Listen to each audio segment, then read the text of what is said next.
On this episode of the WildFed Podcast. The way you show up in hunting is the way you show up in life. It's the ultimate reflection, such a powerful tool for growing. Bringing the sacred back to it. If we don't have that for the species we're interacting with, then this thing won't be sustainable. And we do have to get back to the meaning again. The introduction of plant medicines came after I got out of prison, a month before my first hunting experience. I spend time in prayer and ceremony for that species to connect with me. The success that I've had, I think, has come from that. I'm not calling in death, but there's a part of me that looks forward to being in service to the earth in that final way. We come from lineages of people who hunted naturalistically or spiritually. There's so much wisdom and there's so many lessons. They're not just applicable to our day-to-day lives. That's what we need now the most.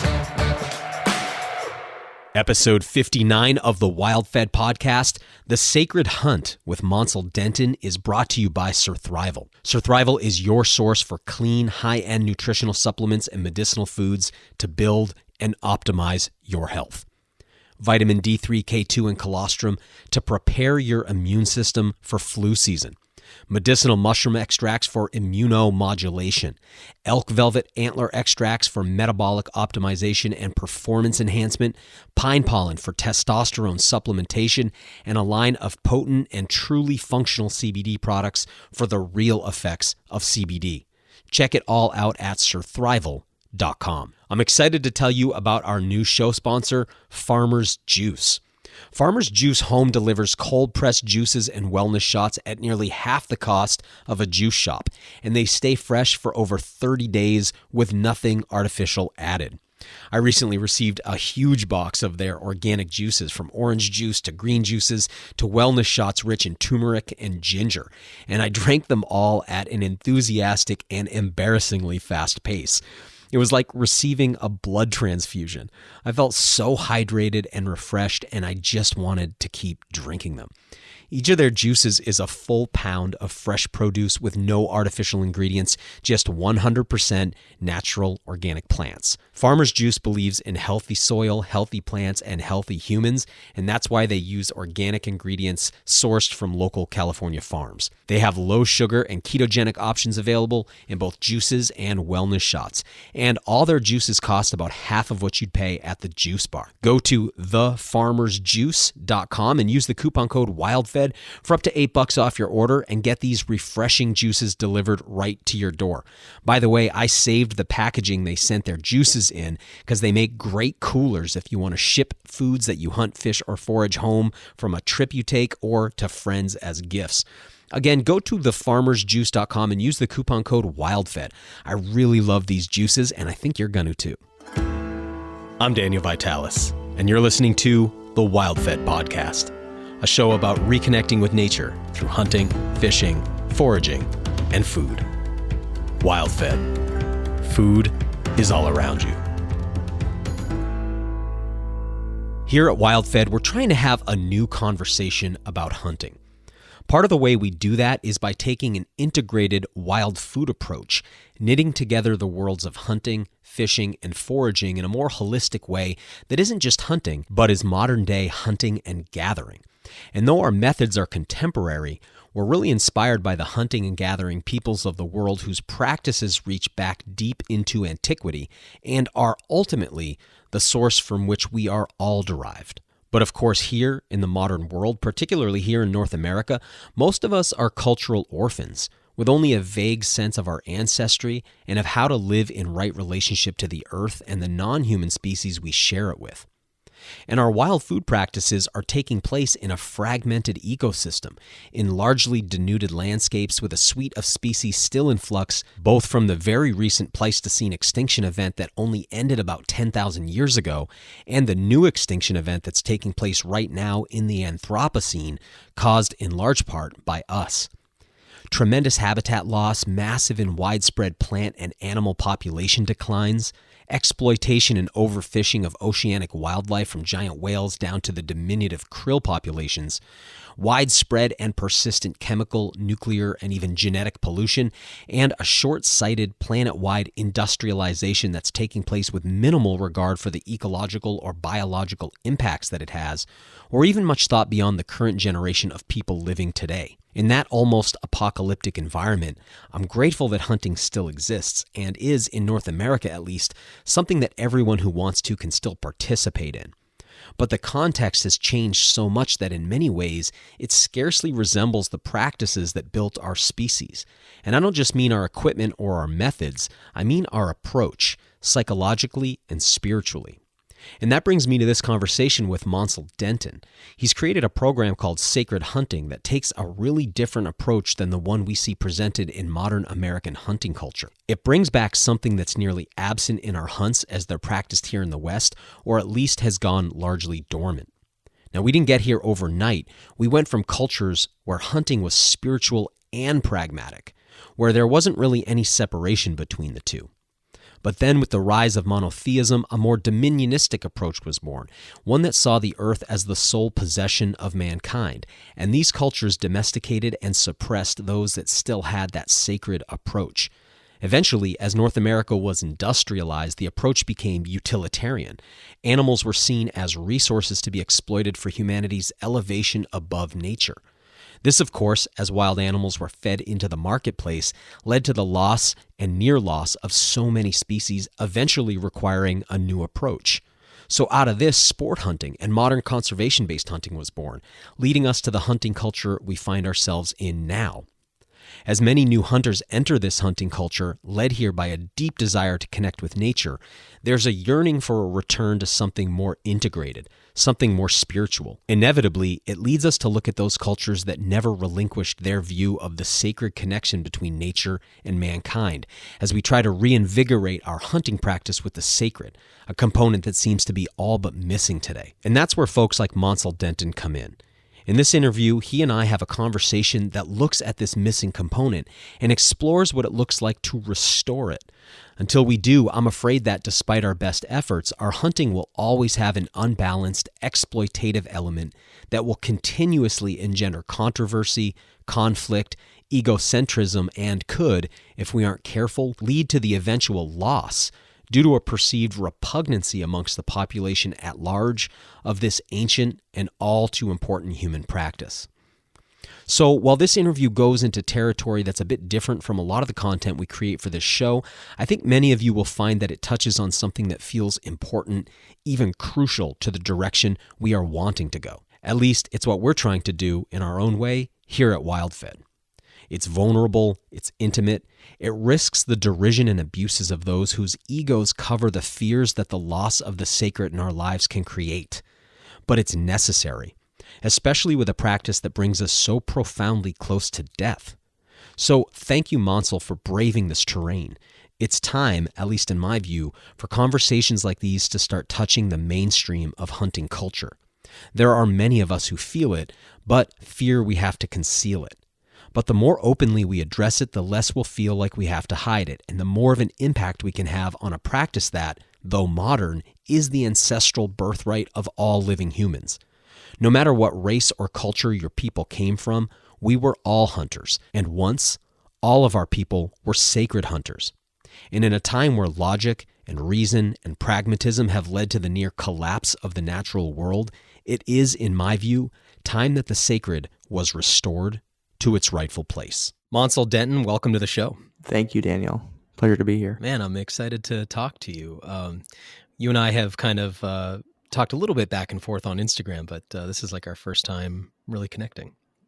Yeah, and before we even connected, my partner shared a lot about your podcast and how much she was growing from it. So I kind of from afar was able to have some respect and admiration for your work. Oh, thank you so much, man. And looking over your work, it's like you have kind of several different things going on. They all feed into a central hub. Kind of what drew me to really have this conversation with you today was your approach to hunting, which is so different than most of the modern North American approach, maybe the approach that we see around the world today. So I want to talk about that, but maybe we could start off if you could give a little bit of backstory to how you end up where you are today and what it is you're kind of doing today.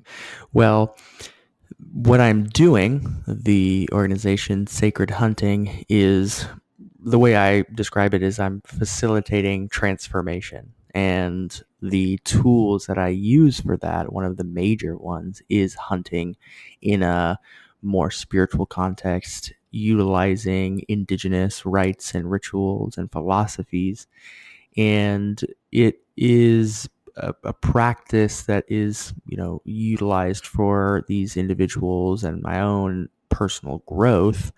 But a practice just like any others. Some people utilize meditation, some people utilize breath work. There's so many variations, and I've just found that hunting is an actual practice that can facilitate this kind of transformation. So I take predominantly beginners who have never hunted before, and I introduce them to hunting in my home state of Texas. We go out in small groups.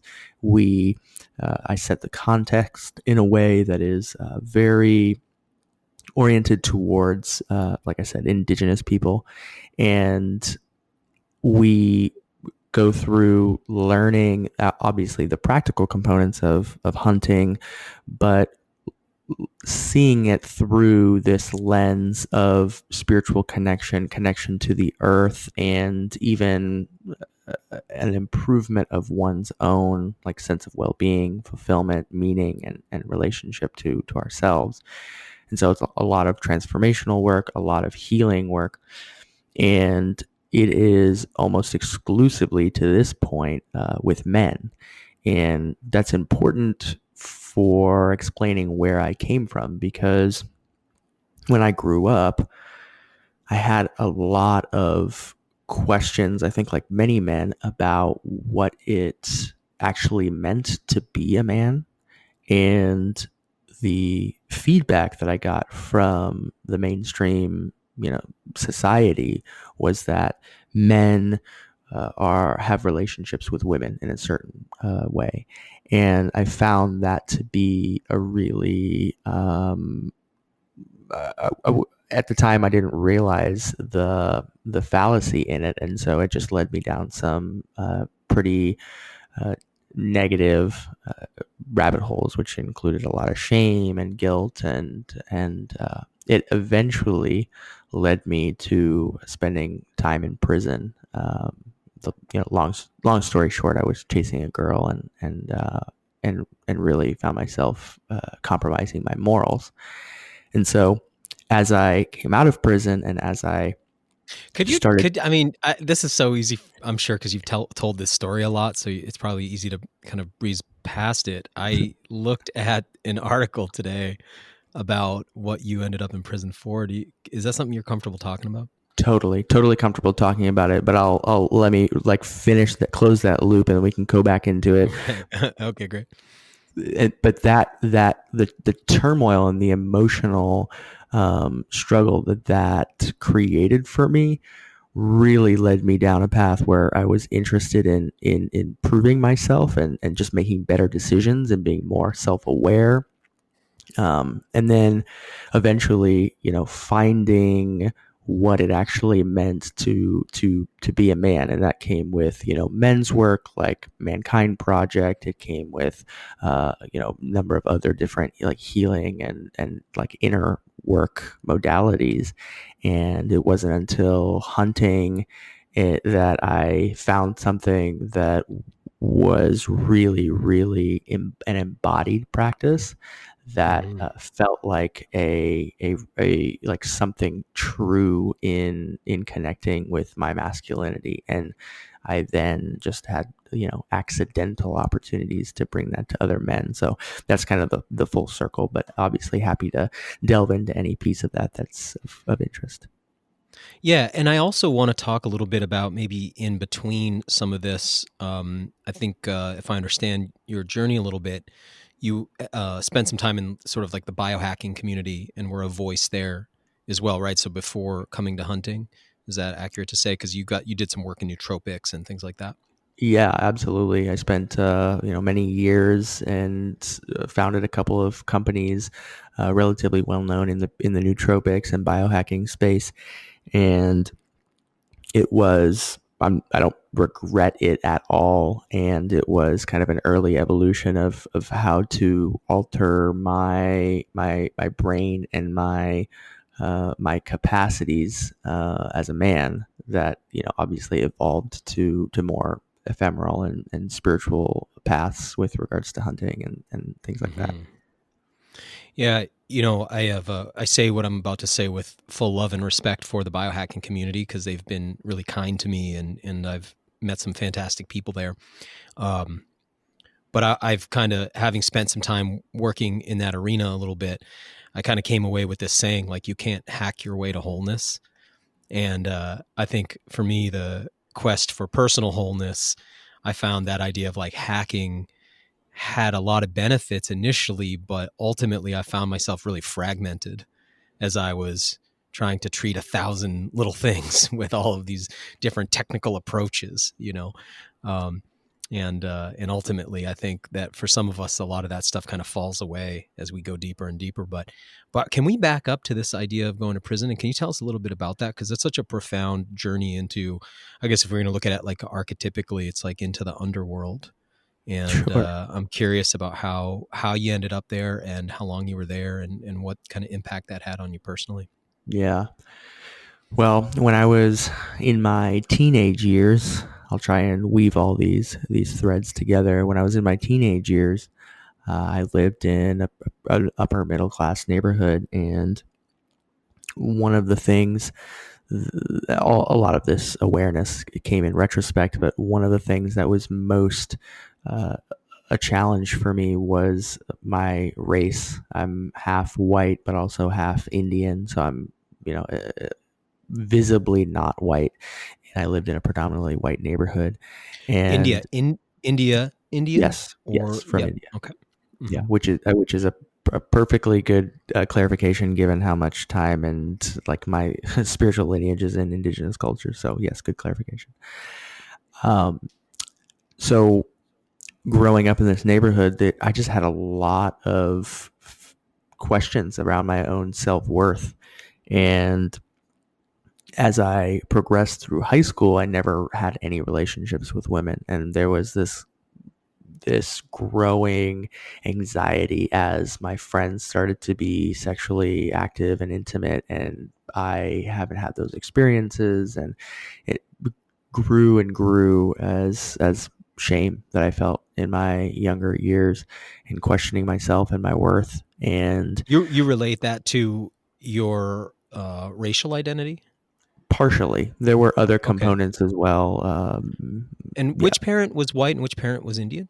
So my mother's from India. Okay, And for those who don't have context, India is actually, I would suggest, it, quite more racist than America. And it is almost predominantly based on the complexion. And so those Indians who are lighter complected, especially have lighter eyes, are generally more revered. Those darker Indians generally are considered less than. It's a very old story, Aryan Dravidian caste system. British really fostered that, etc. So my mom, although doing the best she could, I think there was some implicit uh, kind of racism that I heard. Not to say she said, but that's what I heard.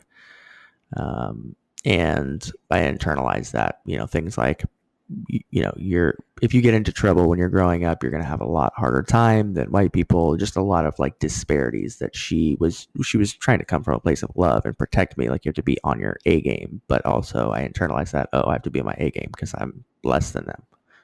did your mother meet your father here in the States or in India? They met in the States, and Mm-hmm. he's from Western Kansas, so he's about as Anglo as they come, like from the Yeah. country, like Okay. a kind of a mud of German, Irish, English, etc. So in this place, I find this a woman online, and she's about my age, and we're connecting about history, something that I'm super fascinated in at a very early age. And so we have not only the shared interest, I didn't even realize she was a woman at first, but also over time recognized, quickly figure that out, realized she was attractive, and we just started this kind of relationship. And it wasn't intimate, it was just, we were just connecting. She spoke German, I was learning German. There was a lot of opportunities for connection, and I, in that place of feeling ashamed, feeling not good enough, I kind of saw this woman as my opportunity in a way. Like we had good rapport, good relationship already, etc. And my parents, she lived in Switzerland. My parents said, if you want to go to school in Switzerland, if you want to go there, you have to come up with at least some of the money yourself, which was a very reasonable request. I worked in a small museum. Again, I loved history. I was just an intern there, but I also collected history memorabilia. So I had some idea of what the documents that I was working with were worth.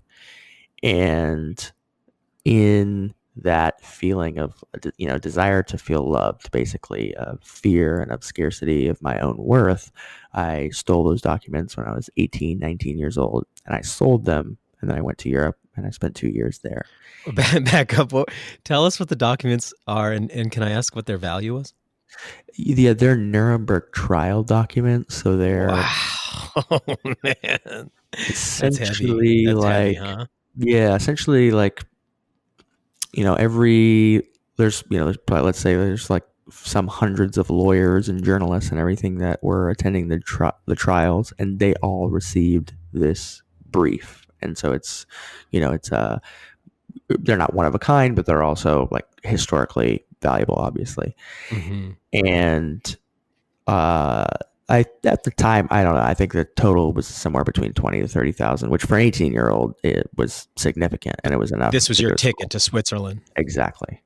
Yeah. Okay. Got it. Yep. And so I got arrested 2 years later, and was. Did you think you had? Did you feel that you had gotten away with that? I had warped everything in my mind. It had become, I had created some rationalization about why it was okay. And Mm-hmm. I was in some way confused. And it was just this, that part is the most, I think, hard to even put myself in that mindset again. Of course, yeah. But I had come up with some kind of rationalization as to why what I was doing was okay. And so there was a sense of surprise actually when I was arrested, and a lot of denial, which I think is, probably common for something, for someone at that age, of those motivations, etc. When you look at it now, like when you look back from the perspective of today, and you're real honest with yourself, like how much of your day do you think in those 2 years, how much of your day was spent like thinking about it? Not much, honestly. Really? Huh? No kidding. I had like, Yeah. everybody finds kind of defense mechanisms to survive and to feel loved. And I had 100% lied enough to myself, told myself enough stories where it didn't really register for me. And so you'd walled it off pretty good. Yes, I walled it off really well. And which is so ironic, oftentimes our goal is where our shadow is. Now the juxtaposition is I can't do things out of alignment, even when it's like the most inconvenient. Like, I go to parties where there's this amazing, delicious barbecue, and I'm just like, I won't eat that because of my, relationship to meat and the kind of meat that I want to be feeding myself. And that's, that's a completely different subject, but it's it's just interesting to see in retrospect how like such a lack of integrity early on, when I could actually like have some self-awareness and learn from it, can turn into a high level of integrity today, at least in my perspective. That's really interesting. So how long did you end up, you get arrested, and how long did you end up in prison? Well, I spent one night there, and that was just going to jail before I got bailed out. I spent another 3.5 years after being arrested, free, waiting for some kind of resolution to the case. And in that period of time, again, like this timeline is pretty. I committed the crime 18, 19 years old. I was arrested when I was, I think, 21. I had 3.5 years. So it wasn't until I was 24 that I actually went to prison.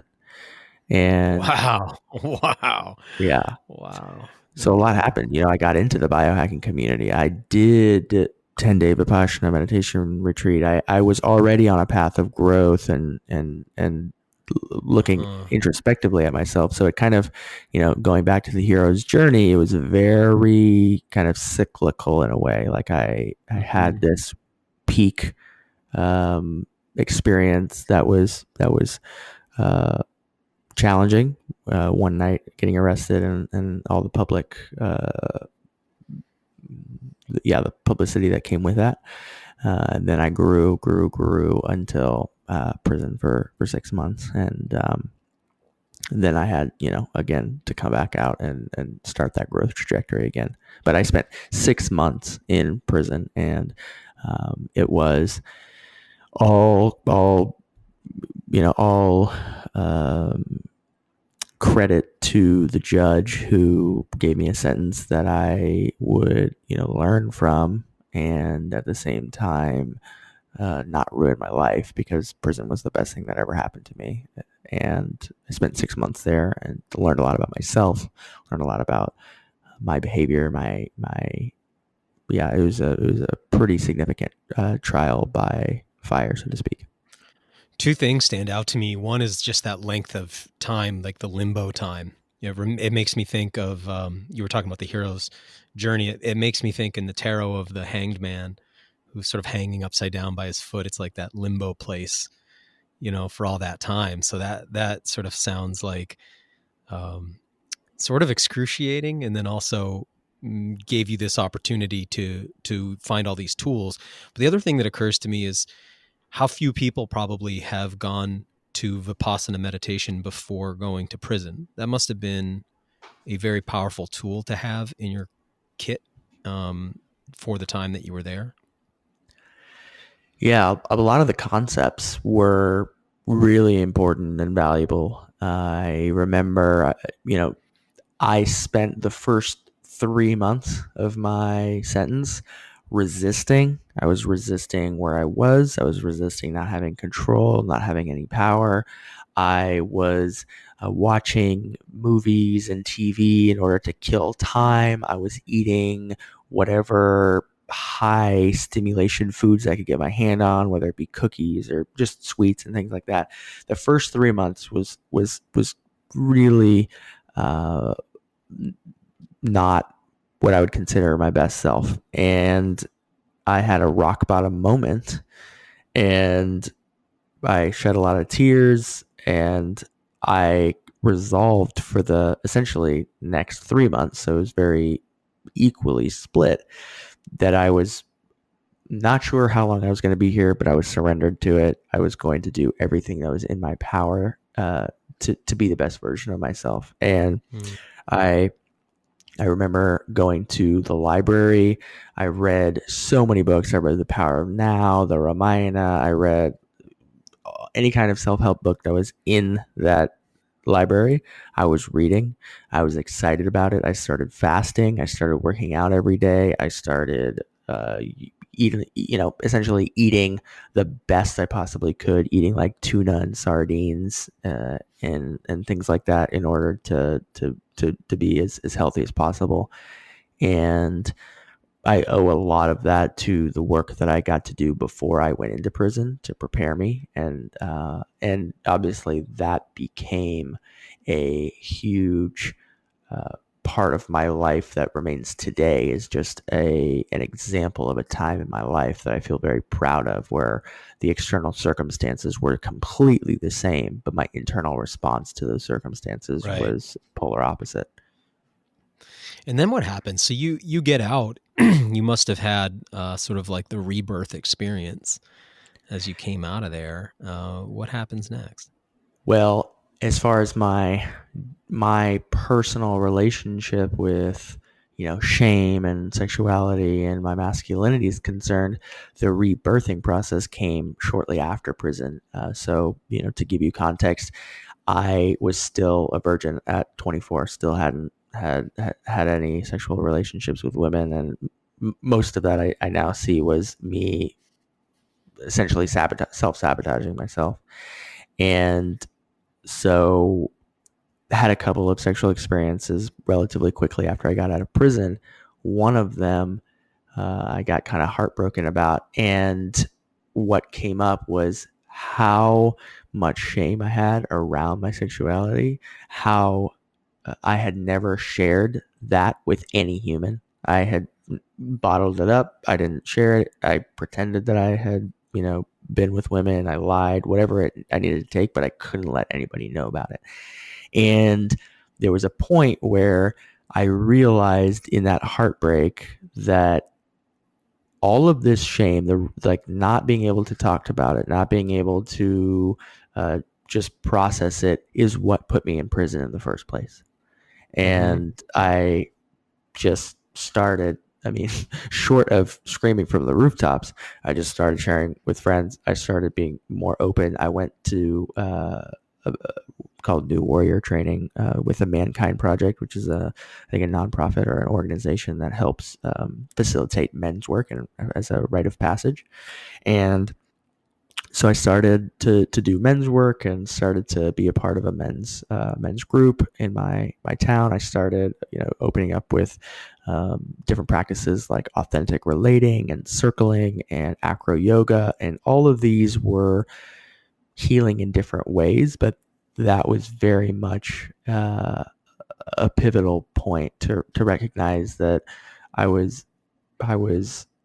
feeling ashamed and bottling it up and not sharing it with people or hiding it was not doing myself a service at all. And obviously it tied in very heavily to my sense of confidence and my level of connection to my masculinity. So it was a really important step for me generally, but also, me to get to the point where I am at today. At what point did you start to connect in with plant medicine and also with North American indigenous communities? How did all that fit together for you in this journey? And at this point, you're still connected to the biohacking and the nootropic world, I assume. And just for listeners who aren't familiar, I guess I'll add one more piece to this, which is like that world doesn't necessarily, even though it's very focused on self-improvement, it doesn't typically touch into the spiritual and emotional realm of self. It tends to focus, at least in my experience, more on the physical, psychological, and sometimes sexual, but the emotional, spiritual side is kind of not as quantifiable and therefore not as interesting to a lot of people in that world. Would you agree with that? And then at what point did you kind of start to hunger for the next level of some of that stuff? And how did it lead you to plant medicines? Well, yes, I do agree with that. And it's a really kind of interesting story when I look back on it as far as my relationship to indigenous cultures. When I was 23, before I even went to prison, I was, for some reason, called to an elderly community of some indigenous guided people near where I lived in Austin, Texas. And it was led by a Muskogee medicine man and his name's Will Tagle, and he's an amazing. I could share so many things about what makes him so amazing. But when I was 23, I met him, and I started coming to these sweat lodge gatherings once a month.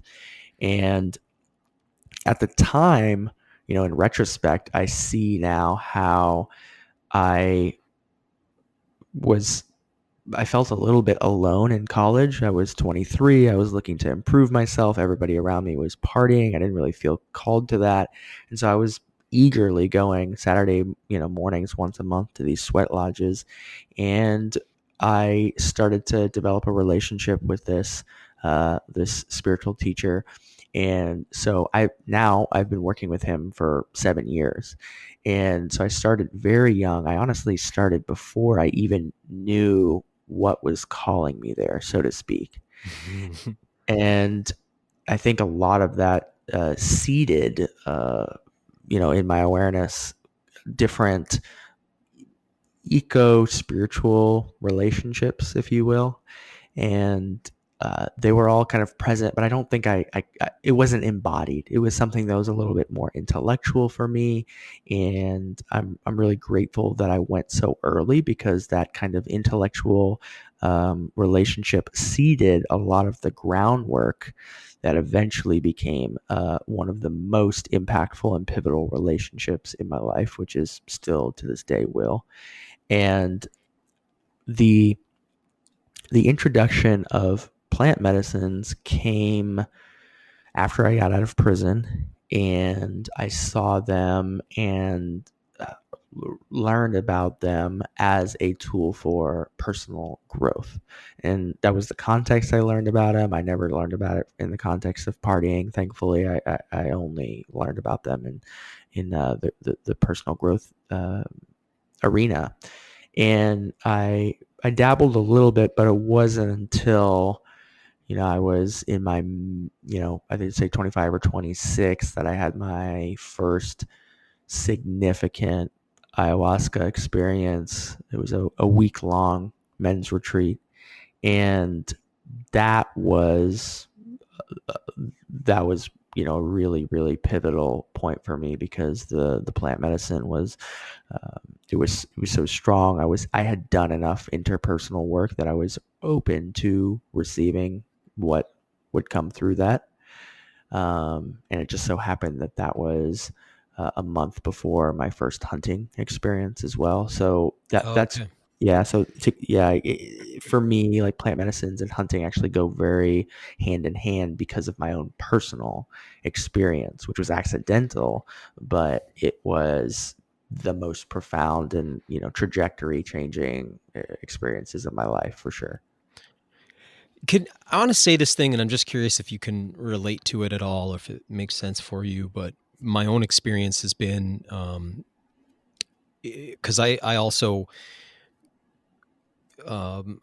experimented, I'd say, with a lot of interpersonal work and psychological work, and a lot of stuff that I just kind of throw into like the new age category, I guess. A lot of different modalities and a lot of different practices, and I related to them in a very intellectual way. And then it wasn't until I started to use plant medicines in a kind of ceremonial context that a lot of those things clicked as to like what they really were and how they really worked and how to really use them. So it was like I had all these tools that I didn't really understand. I thought I understood them, and I could have explained them to you really well. And then it's like the medicine shows you, and then it's like, oh, I get what these things are now and like how to use them. I don't know if that makes sense for you. Yeah, it totally makes sense. And the best word that I have to describe it is embodied. There's Right. Yep. something That's about it. plant medicine that takes everything, if you want to visualize, it just takes all these things that are kind of collected in my mind and disperses them throughout my body. And it's a Yeah. different kind of feeling once that happens, as far as how I relate to the world, how I relate to myself. It's just, like I said, I'm grateful for the early days with Will, because it seeded my mind, but it took more maturity and definitely the aiding of plant medicines for it to become embodied. And, that embodied feeling showed up in many different ways, some of which, I would never have expected, like my relationship to higher power or relationship to death, etc. I want to get into some of that stuff. I want to kind of just say another thing about plant medicine, which is that as a hunter, I feel, I sort of see myself, some people get offended by me saying this, but I see myself as a hunter-gatherer because I both hunt and I gather. For some people, that term has so much other meaning that people will sort of challenge people that I'll say that. And I don't mean it to challenge anybody. I just mean it to encompass more than hunting, because I forage too. And I feel like I spend a lot of time trying to convince foragers to embrace hunting, and I spend a lot of time trying to convince hunters to embrace foraging. And with plants, I think that a lot of people who have a relationship to wildness through hunting sort of think of plants as being the background of nature, just the backdrop, and not that powerful and not that interesting. And I think some of that comes from thinking of them as not that calorically dense. And it's like, well, animals are what I need to survive. And it's like, plants don't have that much, there's not much in them. And it's like, well, then try ayahuasca, because you'll see that plants are quite powerful, sir.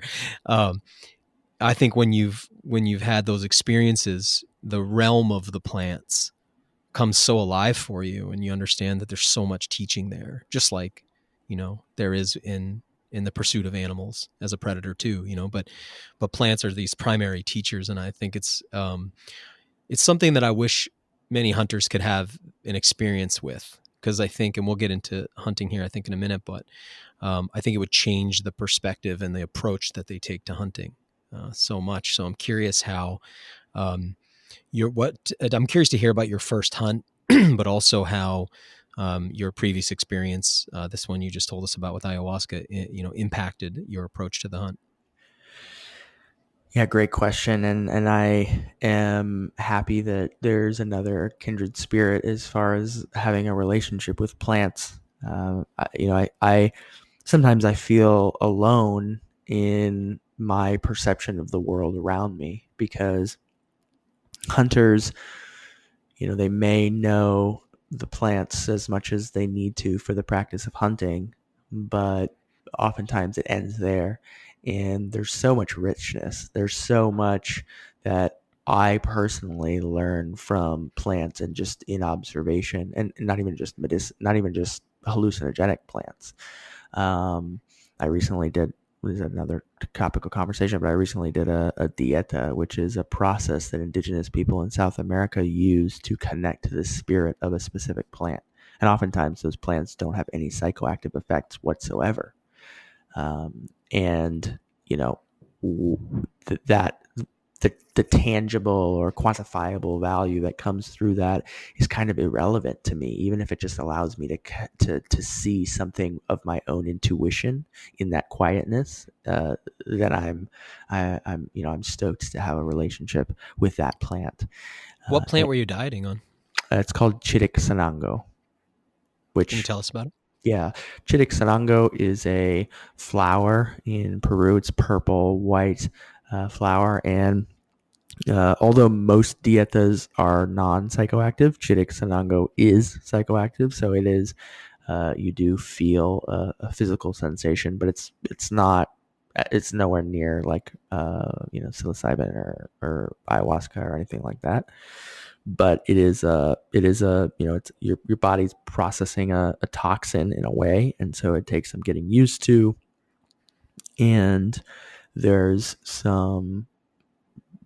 obviously many potent lessons that come from being in a relationship with a plant in that environment. And to give people context, that environment is no salt, no fat, basically eating like 500 calories a day of like plain oatmeal and plain rice and boiled vegetables, complete isolation, and utilizing ayahuasca in that very physically weakened state, 3 times over the duration of 9 days.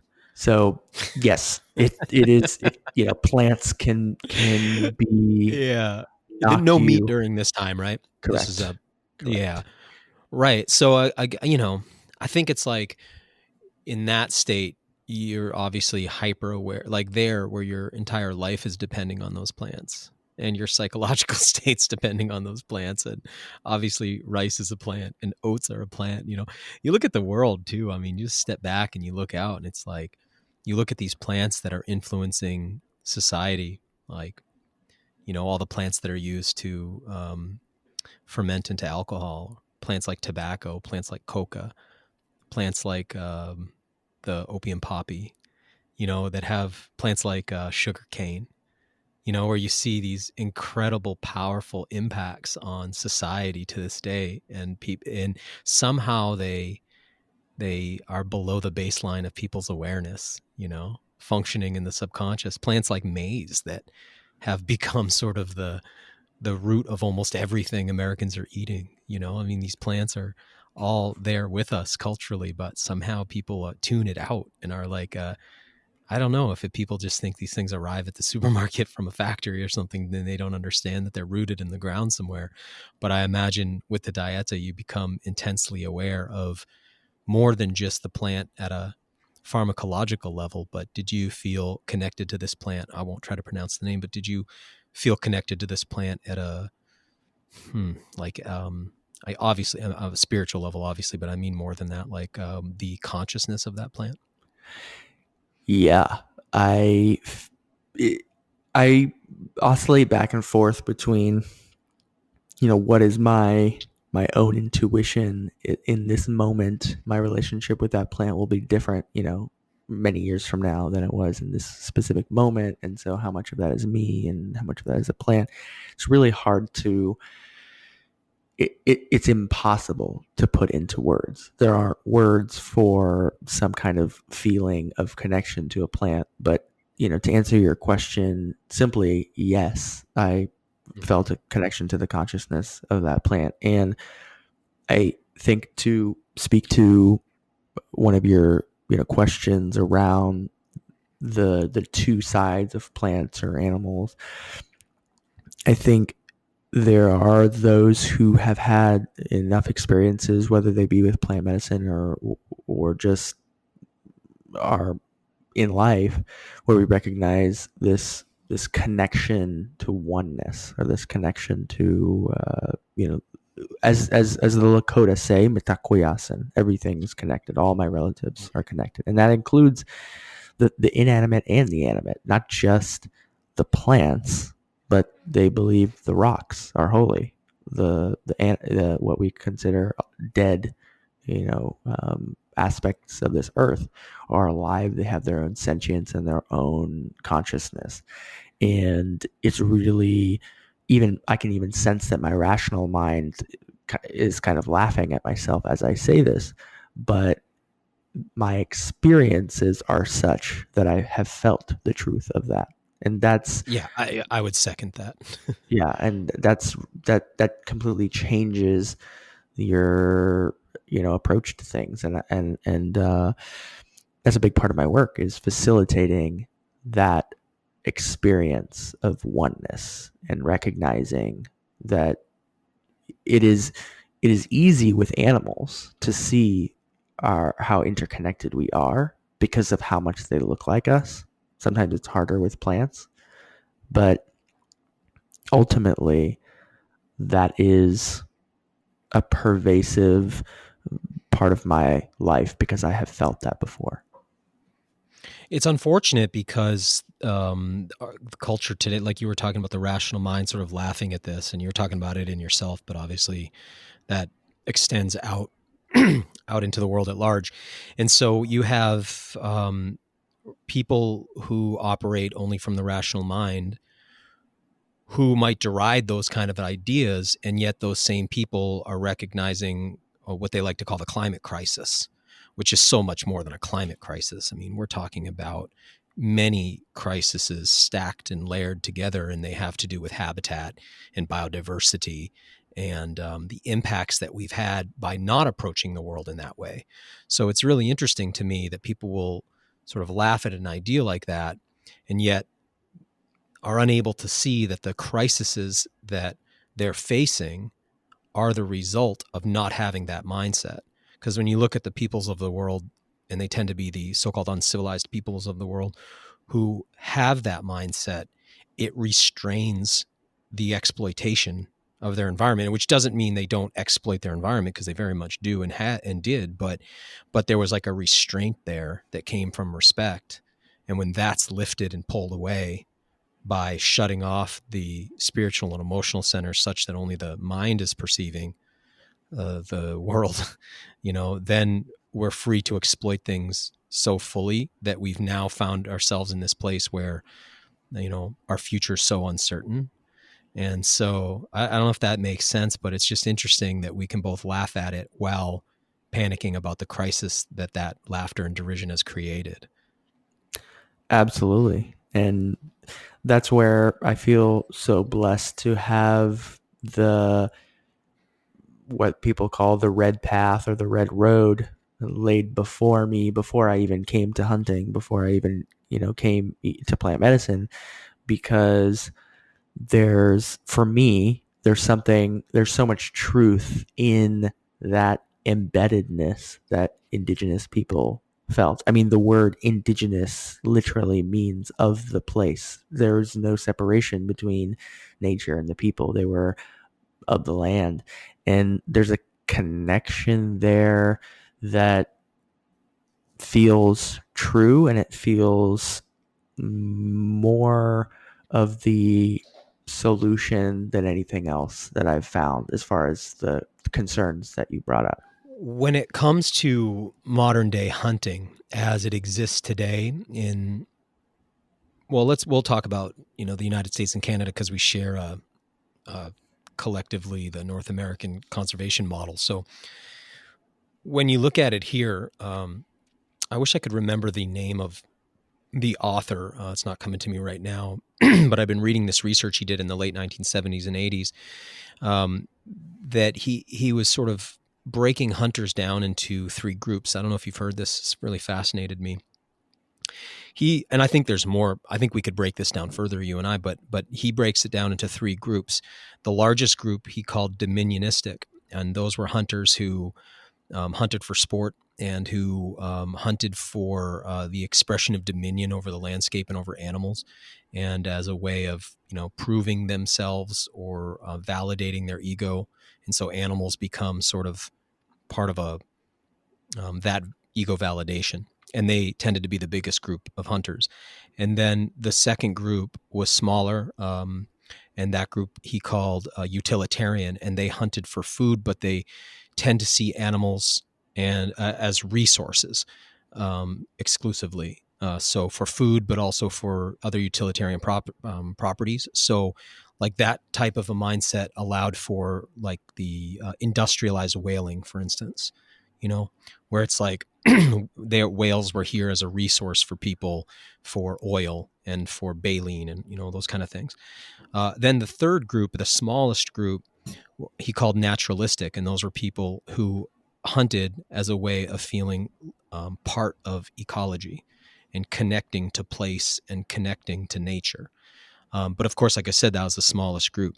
Now, interestingly, he also found, this part really fascinated me, that biggest group of dominionistic hunters, when he tested them for their knowledge of animals, he found that when he tested anti-hunters for their knowledge of animals, that anti-hunters and dominionistic hunters knew about the same amount about animals, which I find really fascinating.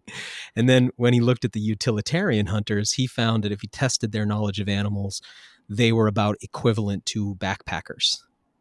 And then when he looked at the naturalistic hunters, he found that they knew about as much about animals when tested as the animal biologists, as wildlife biologists.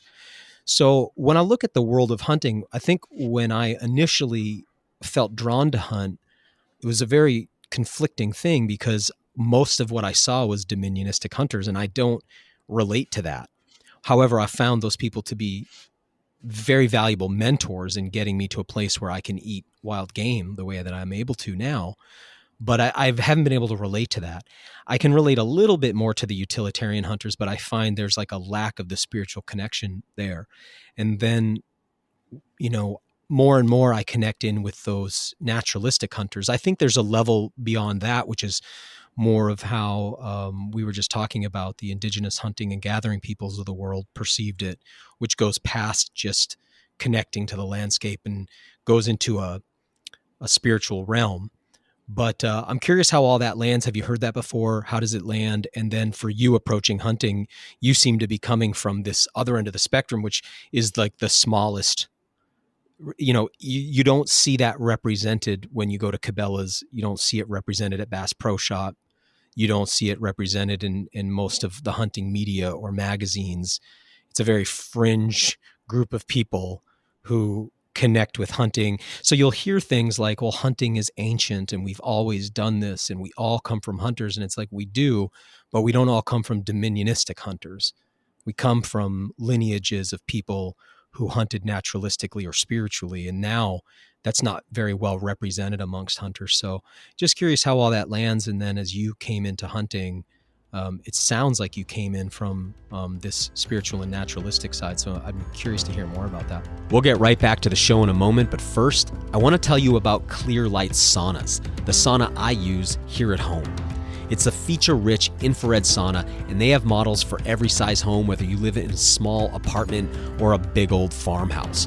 What's great is that they're low maintenance, use very little energy, deliver clean, low EMF infrared heat deep into your tissues, and help to cleanse and detoxify your body from the chemical and nuclear pollution that is pervasive in our modern world. They also induce a parasympathetic nervous system response, which just means that they relax and de-stress your body. There's already a blanket of snow here on the ground in Maine, and this time of year there's nothing like spending 30 minutes in my Clear Light sauna to rejuvenate my body and mind. It warms me to the core, gets me sweating, and sets the tone for a great day or a great night's sleep. You deserve to have a sauna in your home, your own personal sweat lodge. Go to healwithheat.com and use the coupon code WildFed for $500 off any regularly priced sauna or an additional $100 off any sauna that's already on sale. Again, it's healwithheat.com and the coupon code is WildFed. Now, back to the show. Yeah, thank you for sharing that. As you were saying it, I'm a very emotional person. I felt myself getting emotional. I think if I had to pinpoint why it is, I think I feel like seen in how I approach it, and I feel like kind of a kindred spirit with you in that way. That resonates, and the way that I see hunting when I perceive like who is it for. There's a way, if you go on that hierarchy, there's a way that and I try not to judge, but there's a way that there's ego and some shadow that is involved in some types of hunting. There's also a way in which hunting is still about what I can get from the land to feed myself and my community. Again, none of this is wrong inherently, but then there's another way of hunting where one can hunt for the animal, for the land, for our species, for the earth. And I hope that, and I take very seriously, and I am very attuned to how many animals men kill on my experiences. But my desire is that every animal that dies goes willingly to increase the consciousness of these men and the men around them in order to have some greater service to the planet. And so when I think about hunting, I think about how can I ensure that all of myself, my community, my family, my relationship with higher power, the earth, which those are, related, and the animal are all being taken into consideration instead of my needs and what can I take and how can I raise myself, my status in some way. and a lot of that had nothing to do with me. That was a perspective that was gifted to me. As my spiritual teacher says, the plants chose you. He means that when I did ayahuasca a month before I went on my first hunting experience, it was not an accident. The plants needed me to be a voice to speak in a language that other humans can relate to about a different way of relating to the earth and this practice of hunting. And so when I was in that ayahuasca experience, I remember I had a month before my first hunting trip, and to bring everything full circle, the the fact that I was a felon meant that I had to do archery, and I couldn't have a gun. And so there was a level of intimacy that came with my first hunt. There was also a level of responsibility. And I remember my first ever experience of asking a higher power for guidance. I had tears streaming down my eyes as I visualized a deer that I was going to be hunting, and I felt the gravity of what it meant to take its life. And I asked God, please just allow the arrow to go straight through the heart of the animal and kill it cleanly and quickly and painlessly. And when I went home, acknowledging that higher power can only do so much, I have to do my own work. I practiced every single day. I went on my hunting trip in the Texas Hill Country. And after many days of patience, I had one shot. I took that one shot and it went straight through the heart. And for a first time hunter, let alone first time archer, I very much took that experience. And again, it's my experience and I created meaning around my own experience. But I took that as a sign from the universe that ask and you shall receive in this way. And it was a very profound and transformative experience. And I took the skin of that animal, went back to another ayahuasca experience a month later. And that whole experience, I was obsessed with death. I was obsessed with reading books about it. When I was in the ayahuasca, I had the skin of this animal next to me, and I connected with the spirit of this animal, and I made the commitment in that moment that I didn't want to eat meat that I didn't have some type of relationship to. And I haven't purchased meat from the grocery store in 3 years because of that commitment. But those, having the plant medicine experiences, bookending my first hunting experience was what gifted me that perspective. And it is one that I thought would be just a habit that I would have in my life, a hobby, so to speak. And it wasn't until men literally flocked to me as I shared my experience, saying, I've never heard about hunting in a way that resonated until what you just shared. That's when I started to organize and facilitate sacred hunting experiences. And it kind of grew from there. But to answer your question more succinctly, I resonate a lot with how you described it, and I feel very blessed that the circumstances all coalesce together to give me the perspective that I have.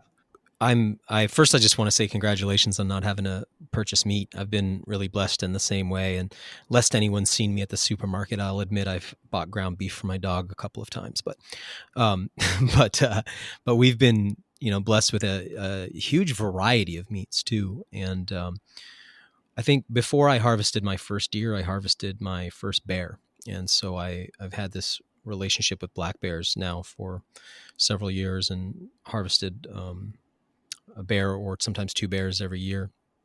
And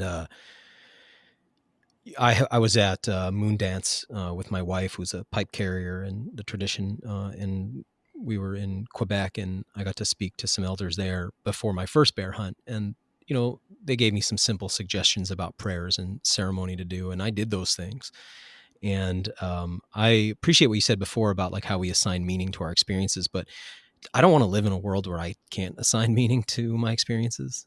I think that science it's just so strange to me. We have this rationality in the science that we laud so much and elevate so much, and yet it is the thing that has got us into so much trouble. So it's so strange to me that it'll be like, well, you can't just assign meaning to things. It's like, well, yeah, actually I can, and my life is so much richer when I do. But I've come from that experience of hunting bears. I've learned that when I approach a new species, because I try to really be a generalist on the landscape, I spend time in prayer and ceremony thinking and praying to and asking for that species to connect with me. So I don't necessarily think, like, every bear that I've harvested has been an individual, but then I think a lot about the spirit of the black bear, not just the individual black bear, but wanting to be in relationship with that species. And so, for instance, I'm approaching beaver trapping for the first time in my life. And so I'm spending a lot of time connecting with beaver, before just harvesting. And it's something I don't talk about a lot on this show or talk to people a lot about. It's like very personal to me, but it's how I approach it. And I think that being a relatively new hunter, I don't know, I guess I'll use the word success that I've had, I think is come from that. I've had a hunter say to me like, wow, you have really good karma. It's like, well, I think it's that. I think it's approaching these species and saying, I want to be in relationship with you. And through that relationship, I want to tell people about you, and I want people to understand the incredible qualities that you have.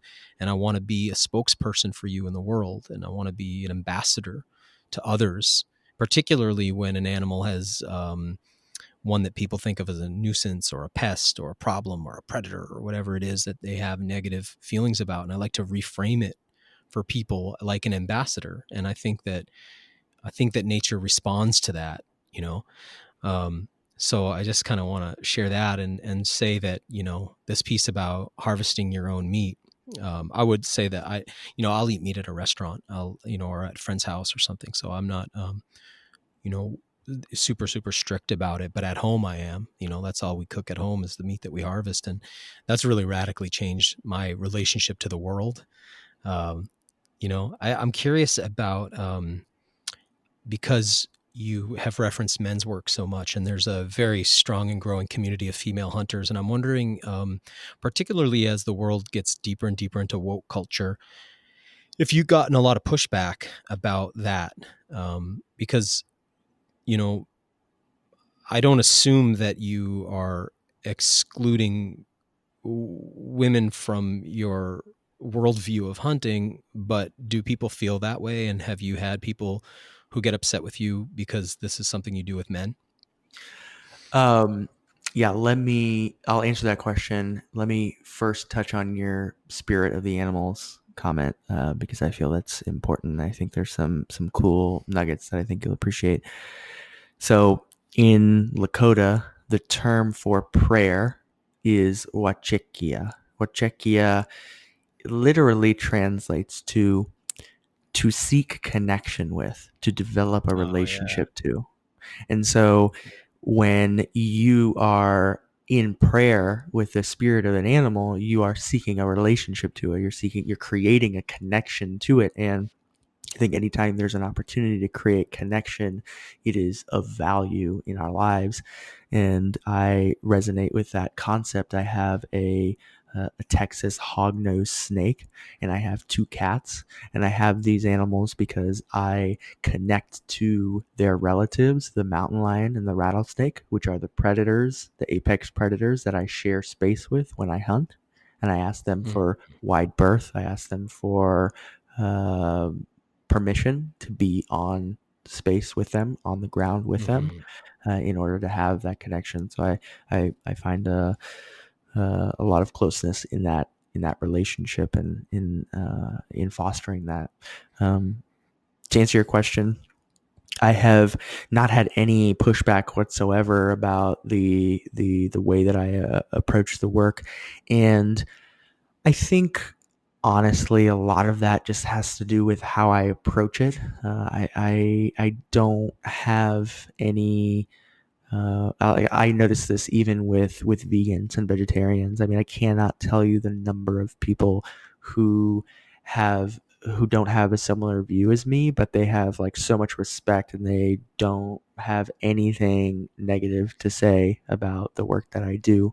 Mm-hmm. People who have converted, who have felt, my body, I think my body is needing some meat, and how you're sharing about your connection with the land really resonates. So I want to have that experience. I have somebody who's not eaten meat for many years, who's coming next weekend on the hunt. So I I I am I think blessed in that I articulate hunting in a way that resonates with people and kind of disarms them in a way. And anytime a woman asks me, "Hey, do you do work with women?" I see it's all men's related stuff. I'm still, this organization is very nascent, and so I simply haven't had the commitment from women to have an experience just yet. I've had some interest, but I haven't had enough to justify going out. But I think that's changing soon as as word spreads more and more. Wives of people who have gone hunting who now want to Mm-hmm. go, and other things like that. And I very, very much look forward to sharing that with women. I do think that there's a lot of really fantastic pieces for men and for masculinity, and obviously that's something that's near and dear to my heart because it was challenging for so much of my life. But I don't think that any there's any reason why a woman and the feminine shouldn't be not only accepted but completely embraced in that world, not only to Mm-hmm. foster Yeah. their own sense of masculine, because every person has masculine and feminine within them, but also just identifying that I saw a study recently that was showing through archaeological evidence in South America that almost 50% of the women that they were finding had, hunter remains. And it was, their conclusion was that women were, almost as often hunting as men in the research that they were doing. So I think that there's, as we whether there's historical context or not, there's plenty of opportunity and room for women to grow in the way that comes from hunting. Yeah, I saw that article actually. It was really interesting. My wife doesn't necessarily hunt, but she's such a teammate for me and a helpmate to me when I'm hunting, and that sometimes it's that, when she knows I'm out in the morning, she's praying for me, or other times it's that she's paddling the canoe while I'm, in the front with my guns, or, she's driving the boat while I'm casting and fishing or whatever it is. So we like work together, and the satisfaction of the food that we harvest together, is so great because we get to share in that experience. And obviously we don't have the experience of being a 30-person hunting and gathering, band, foraging group, but even as our small nuclear family, we get to share that together, So I saw some blog posts of yours about going on hunts with Creek, and also I think with Crow as well. And I'm wondering if you could talk a little bit about that, because so much of the shows that we've done on WildFed have been from the perspective of, again, from this sort of modern North American hunting context. And I'm curious how that is similar and how that is different when you're hunting with folks from those communities. Yeah, the crow. I hunted with the crow up in Montana, and the first thing that stood out was, on the one hand, we had an opportunity to hunt in the Bighorn Mountains, where every ridge, every corner was another named place that was important in their mythology. And it was an opportunity to connect with their culture in a way as we were hunting. Looking at free ranging bison in the valley that we were hunting was a almost like historic moment, in a sense. Like, I felt like I was looking back in time. And there was a really powerful experience in that.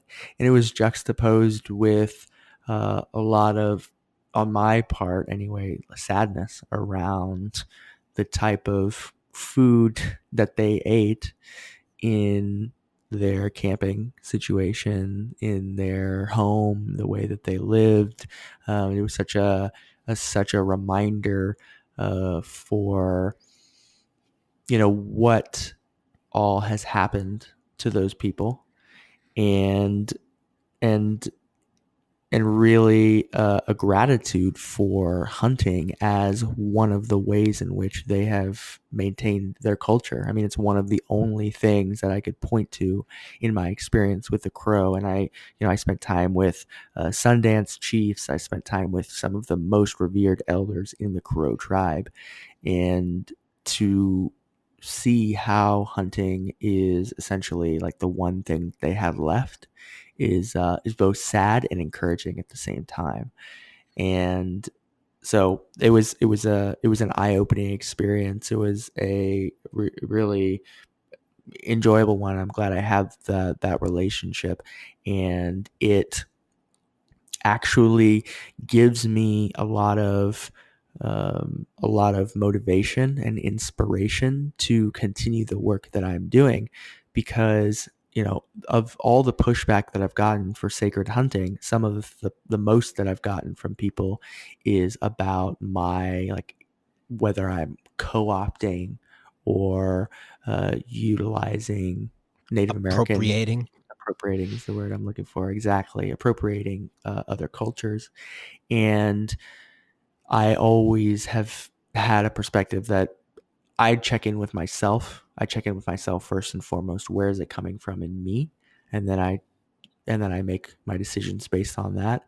And to see how their culture is and was struggling in that time really reminded me of one of the reasons that I do this, because not just because their culture deserves to be continued and appreciated and maintained for their sake, but also for everybody's sake, because there's so much wisdom, and there's so many lessons that come from indigenous cultures that they're not just applicable to our day-to-day lives. That's what we need now the most, Mm-hmm.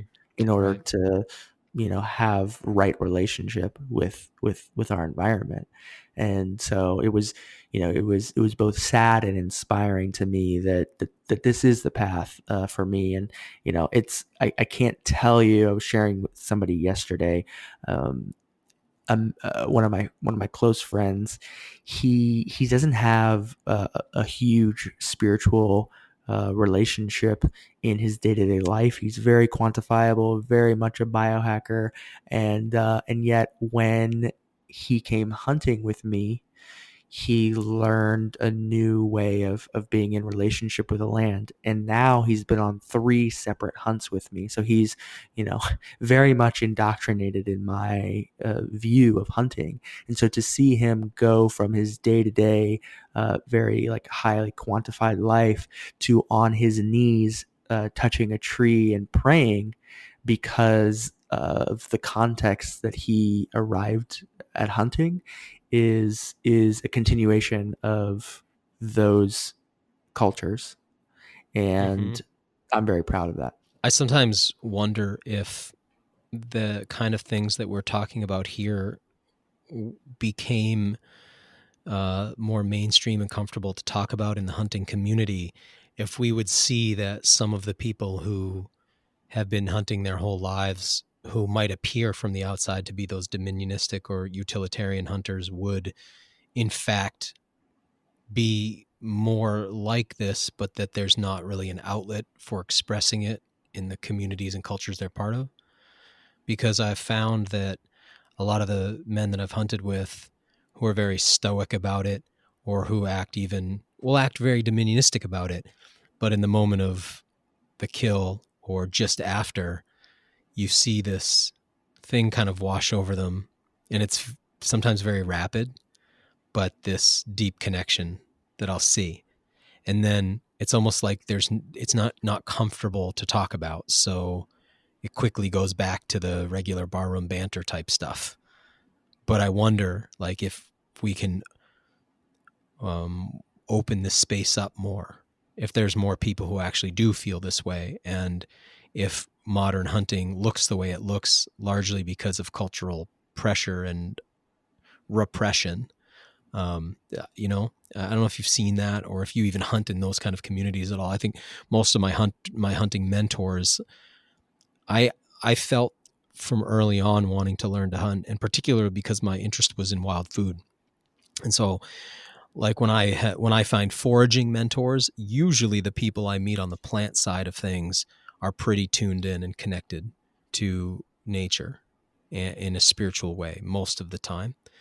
But a lot of the people that I've hunted with don't express that openly if they do have that. And so I said to myself early on, I'm not going to judge this, and I'm not going to filter out people based on whether they share exactly my beliefs and values, because I want to learn from them. And they're successful as hunters, even if their approach doesn't necessarily 100% resonate with me. So I've hunted with a lot of different types of people. Some people who I've found their approach is really repugnant, to be honest, and other people who I see the twinkle in their eye, even if they don't speak it. You know what I mean? And so, yeah, I've had a pretty broad range of mentors. So, but I do wonder, because I feel like a lot of these people, when they get exposed to these kind of things in a way that feels safe and comfortable, and they're not worried that they're going to be shamed or made fun of, that they'll express things that have been bottled up, sometimes their whole life. So I'm curious if you have any thoughts about that.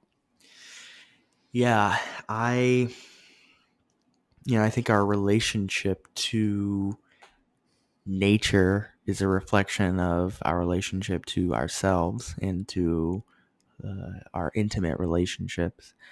And to have these emotions come up and to feel uncomfortable with them is natural. And it's unfortunate, but it's very common for, and it's something I experienced as well.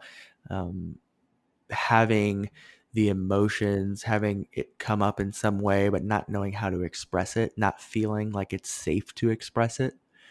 And when there is safety in that container is held in a way, it's amazing what can happen. I have, experiences recently of men who processed the suicide of a friend simply because they're being confronted with an animal like a hog that looks like them and reminds them of a human and what death actually looks like. And so they go in and, to their credit, they were willing to go there and look at that kind of stuff. And a lot of it has to do with the space. And there's a lot of people who just don't feel comfortable with what is associated with that, because I've had experiences where I'm killing an animal that are so challenging. I mean, experiences where I am putting a knife in the behind the shoulder of an animal, and I'm looking at the animal in its eyes, and I'm whispering everything's going to be okay, and I'm starting to cry as I'm having this experience. And those leave a physical trace on my body. People who study trauma would consider it to be trauma, because I think about this event and somewhere in my body is some kind of sensation. And so it's not for the faint of heart to not only experience it, but to welcome all of the feelings and sensations and emotions that come with it. And I think it's very easy for the I forget what the word you used was to describe the hunters, started with a D, but Dominionistic. yes. So my judgment would be they kind of acclimate or even numb themselves to the constant killing of animals. And That might not always be so. That's a gross generalization, but that is in some ways a way to cope, and it is by and large the way that most people cope with their life in general. Yeah. And Yeah, it's true. I think it's a reflection, I think it's all a reflection the way, but I think that's what is so powerful about hunting is, for me, the way I share it with people is the way you show up in hunting is the way you show up in life. And if you Hmm. cannot experience the full range of emotions in taking the life of an animal, then how is that showing up in your day-to-day life? If you take a shot because you're hasty and you want to get it, you want to just shoot something as opposed to taking the right shot, how is that showing up in your life? It's all a reflection. And it's, in my opinion, it's the ultimate reflection as a species, because it goes back so far. But that's one of the reasons why it's such a powerful tool for growing as a human being, is because it can be such a powerful reflection of how one shows up in life. Yeah, I really agree with that. I've always loved that saying, the way you do anything's the way you do everything. And, I feel like you said, hunting, the ancientness of it and the intimacy. I've had those experiences too, particularly like bleeding out deer, cutting their carotid artery, when sort of kneeling on their heart to almost pump that blood out, and, putting my hand over their eyes and, just sort of like being present with them as they're, feeling the last heartbeats and all those kind of things, like those very intimate experiences. And then butchering animals too, you just can't help but understand that that's like what you're made of too, and that your life is this temporary thing. And that, I think that running from death and running from the fear of death is so, we're in a culture right now that is so death-phobic that, all of these distractions we've put in place to avoid ever having to consider our own deaths. And you look at sometimes I wonder, why destroy the earth the way we're destroying it? And then when I pick it apart, it seems like some folks, their motivation is to create the technologies to live forever. Like you look at our medical technology, like, what's really the point of all this? Where is this headed? Why are we willing to exhume everything on the planet? What is the purpose? And it's like fear of death. It's just the fear of death. It's like we got to create all these conditions because we're so afraid of dying. And I think hunting, one of the great values is that it puts you so close to death and allows you to become comfortable with mortality. And I've had so many, like I also have had the experience of so many. I was a vegan for 10 years, and I have a lot of pretty intimate experience with that world. I, of course, get the vegans who just attack me, but I get a lot that say, hey, I don't really believe in eating animals, but I really respect the way you're approaching it. And that's always so nice. But I'll have the other ones who'll be like, I hope somebody hunts you down and kills you, and blah, blah, blah. They'll say all those kind of things. And I think, like, I hope if that an animal does that to me, that animal approaches it the way I'm approaching it. Because, that's not the worst way to go, with someone who cares. So. Yeah. Just in hearing that, I have a part of me that it almost desires for that completion, because I have taken so much from the land, and I'm so present to not only the meat that I've taken, but all the impact that I have in my day-to-day life, whether it be, my electricity or all those kinds of things. And the idea of being placed under a tree naked for the earth to take back my body as a gift, it actually excites me. And I have things that I have yet to do on the planet that I desire to do, and I'm not calling in death earlier than it is my time, but there's a part of me that looks forward to being in service to the earth in that final way that is actually exciting, and it's something that I don't fear. And so, yeah, I really resonate with that idea that, a living creature taking back my body doesn't feel so so scary. Like you'll be food for something, right? I mean, even if it's microbiological, you're food for something. And I think, the plant medicines, they give you practice in dying. And I think, particularly, I mean, when the medicine's strong and you go through the process, like you feel that you're dying and you get to go through the range of emotions, and then you get to come out alive and you think like, wow, I got to practice, like how much better prepared I'll be then in that real moment.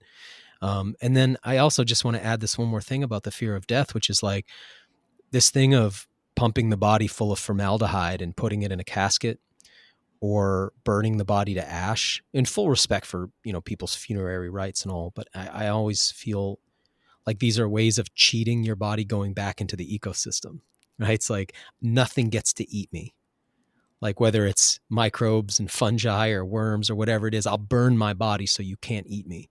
I'll pickle myself so that I'm preserved forever, because I don't want the cycle to be completed. And I think it says so much about our perspective on who we are, because I think there's such confusion about whether we're angels or apes, and it's like, it can be so hard for people to reconcile that. And it's like, no, we're angels. Like, this is not where we're from. Like, I will not go back into the earth. Like, burn me down to the ground first. It's like my final act. I want that much fuel used to burn me down, And I just think the idea of like, I mean, I don't want to be torn apart by a grizzly bear or something, but I think like I would like microbes to be able to consume me and utilize the energy that's stored in my molecular bonds. That's to me beautiful. But I find all this, this is so crazy. Curious where you see hunting heading, and are you finding when you've put yourself out there with this idea of sacred hunting, are you finding that there are a lot of other folks who are doing things in similar directions? And do you feel that there's like a sort of growing movement in this direction? Or do you think that like in our lifetime, we won't really see that kind of a shift? Because there's these other forms of hunting are so entrenched. But then, one of the things that's been interesting with COVID is like how quick things can change, like how rapidly, something that looks like it could never change and then it can change overnight. And I wonder if you think that the sacredness is coming back to hunting, or do you think that you're sort of working at the beginning of something that's going to be a long process? Well, I think it is a long process, and we live in a spiritually bereft society where science and technology have taken the mantle of the new religion, so to speak, and there's a certain level of arrogance that unfortunately comes with that, at least in my experience of the scientific and technology communities. But I think that there's a growing yearning for spiritual connection. And I believe that yearning is a good word, because sometimes people who grow up in the city with all of the conditioning that comes with an urban environment, they don't actually know about what they want. And yearning kind of encapsulates that. It's something that's deep inside of them that's calling them, that they're not even rationally thinking all that clearly about, I need to do this so I can do this and have this capability. And so I think with sacred hunting, there's a way that I'm tapping into multiple trends. I do think that in communities of, the ones that we participate in, like spiritual communities and even in biohacking communities and stuff like that, there is a certain desire to go back to hunting and learning how to survive off the land. And I think that there's also a desire for some type of spiritual connection and community around shared beliefs and values and answering existential questions. So, whether this becomes a a movement that fundamentally changes the way hunting is perceived, in a way that Modern Huntsman is trying to do with their publication.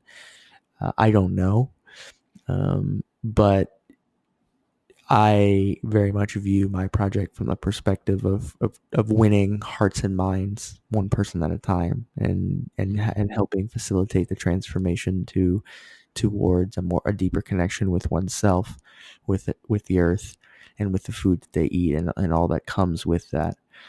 Hunting as a whole, I am concerned about the future of hunting.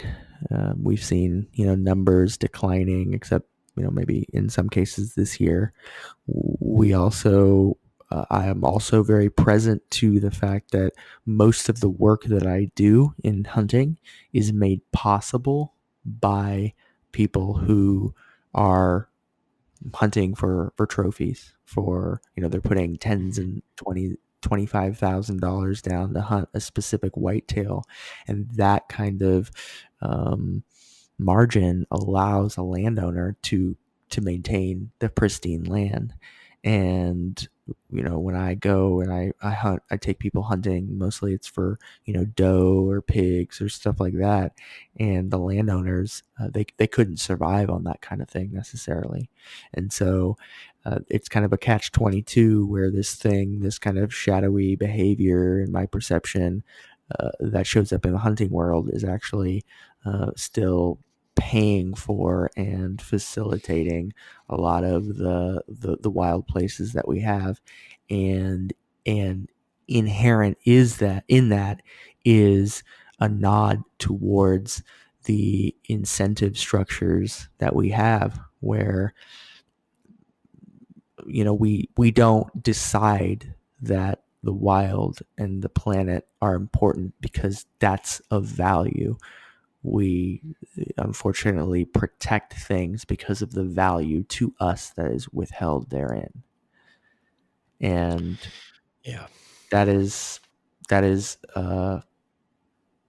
not a long-term, and maybe most importantly, it's not coming from a place of love, and that is always finite if you're not coming from a place of love. this is a really challenging thing you're bringing up. I mean, I'm sure you've seen that documentary Trophy. It's on Netflix, and sort of looking at how trophy hunting is what's keeping, rhinos on the landscape and elephants on the landscape. And, that money is so crucial to keeping some of the species around that otherwise, that is their perceived value at present, unfortunately. And I think a lot of times there's a lot of people who will pay lip service to wanting those species around, a lot of people. But when it comes to who's actually footing the bill, it tends to be people who hunt dominionistically. And so, yeah, that's a really interesting point you bring up there, man. I mean, I don't know what the solution is, because the system we have here, I was talking to somebody today from the UK, and to hunt there is such a different thing. Landowners own the animals on their land. I mean, it's just a completely different world. So here in North America, we have this like a really incredible game management system, but it's so different than what we ultimately would want to see, right? So it's just like a really challenging thing. And I think when you look at some of the agendas that are moving across the world right now, for instance, the so-called Great Reset of the World Economic Forum, and the sort of the UN's Agenda 21 type thing, where there's a desire from top down to rewild landscapes, but it often does not include human beings being part of that landscape. And I think that's going to be one of the great challenges of the future is maintaining our ability to participate in ecology in this way that we currently are able to.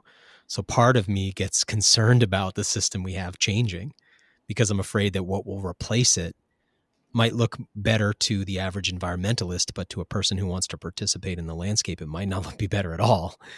This might be better for us in some ways, but obviously this isn't sustainable either, and it therefore has to change. So yeah, we're facing a lot of conflicts, but I think that the work you're doing is so crucial, because bringing the sacred back to it I mean, like you just said, like about love. I mean, if we don't have that for the species we're interacting with, then this thing won't be sustainable. And I think we do have to get back to the meaning again.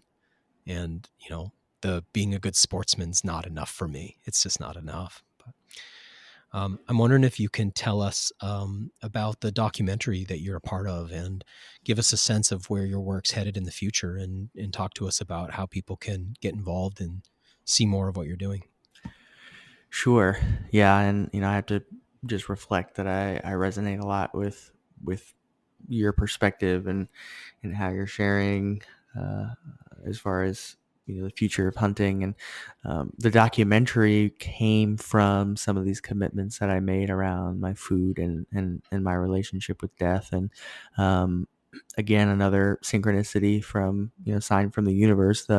One of the first in that men's ayahuasca retreat, the man who was sitting next to me was a Sundance award-winning filmmaker, and he got to see the beginning of the journey and that experience, and then also some of the things that happened months later, and he felt compelled to work together on a documentary. So we raised some money, and we finished production. It's now in post-production. It's called Below the Drop, and it's a meditation on our relationship to death as a society, and it's again seen through the practice of hunting. And so I'm excited for what that turns into.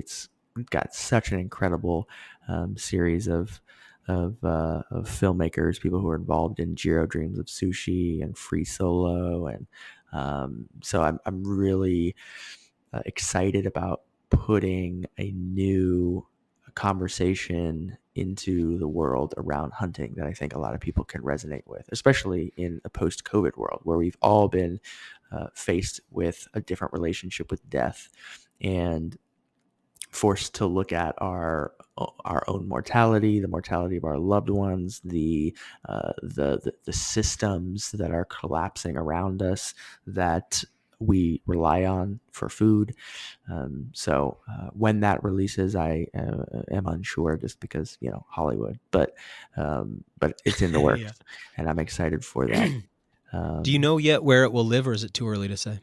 It's too early to say. Yeah. We would like to do theatrical, where I think we go into theaters in some small, like, limited way. What's that? Yeah. But these days, who knows if that's even a good choice? So maybe some other route is better. But in any case,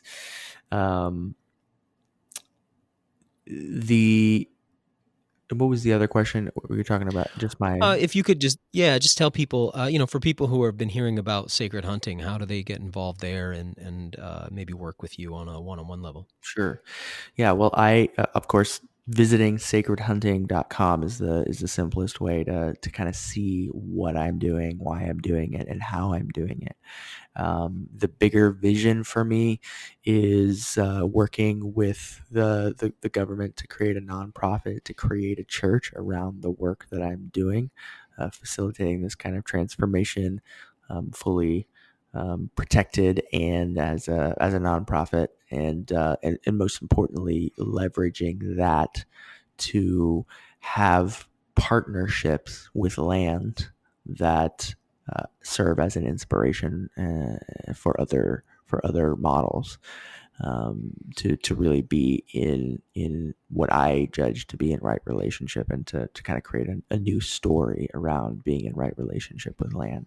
So I have a very big vision for where this all goes, but it all starts with the individual. And so sacredhunting.com, they can find out the dates and the experiences that I'm facilitating. And I've been blessed to facilitate about 15 hunts between October and February of next year, and I am looking forward to bringing as many people into this practice as possible, and doing so in a context that is that helps them grow so much more beyond just the meat that they're acquiring.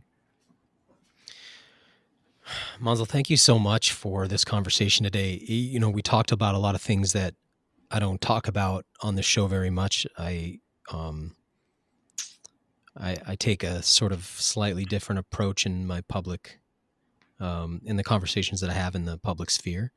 But, I think, people can tell from this conversation where my heart is and why I'm doing the work I'm doing. I think I've described WildFed a lot of times as like a Trojan horse, and to push that Trojan horse into the middle of the metropolis, it has to look a certain way to do specifically what I'm trying to do. And at the same time, like when that horse opens, what's in it? It's like some burning sage and, some prayers. And so anyway, I appreciate you giving me a opportunity to have a conversation like this here on the show. And I just really appreciate what you're doing.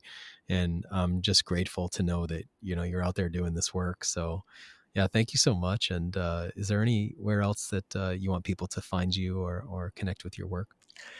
Yeah, I have a podcast, the Mansal Denton Podcast, and it's really just conversations that I'm having about a new way of being, and obviously a new way of being in relationship to land, and the food is a big part of that, but also in being relationship with with other people, and so yeah, there's plenty of podcasts there that I think people will appreciate, and they can also follow me on Instagram. It's just at my name, Mansal Denton, and I try to keep things witty and wise, but sometimes it's just the life of me. So I hope they find some of that entertaining or useful. I think they will, man. And if you would just in closing, for all the people who are sitting here listening to this, some of who are like maybe shocked, like, whoa, I didn't expect this show today. Or some who are like, oh, thank goodness that you guys are saying these things. Or some who go like, hey, man, when you keep talking about that yearning, I feel like that's me. I just want to give the floor to you for the concluding statement of the show. The best thing I've ever done in my life is to follow the feeling that don't have words, that don't have explanations, and that don't have rationalizations, because there are more important things than our thoughts, and it's oftentimes our feelings. So my invitation is to trust those feelings and follow them as they arise. Thanks for listening to the WildFed Podcast. You can help us grow this show by subscribing and leaving us a rating and review. It ensures better rankings and more advertiser interest, which translates directly into better shows, more awesome guests, and a constant stream of fresh, new content. Have a question you'd like answered on the show, or a hunting, fishing, or foraging trip you'd like to host us on? Email us at info@wild-fed.com. And be sure to visit our website, wild-fed.com, to check out the WildFed video show and store. WildFed. Food is all around you.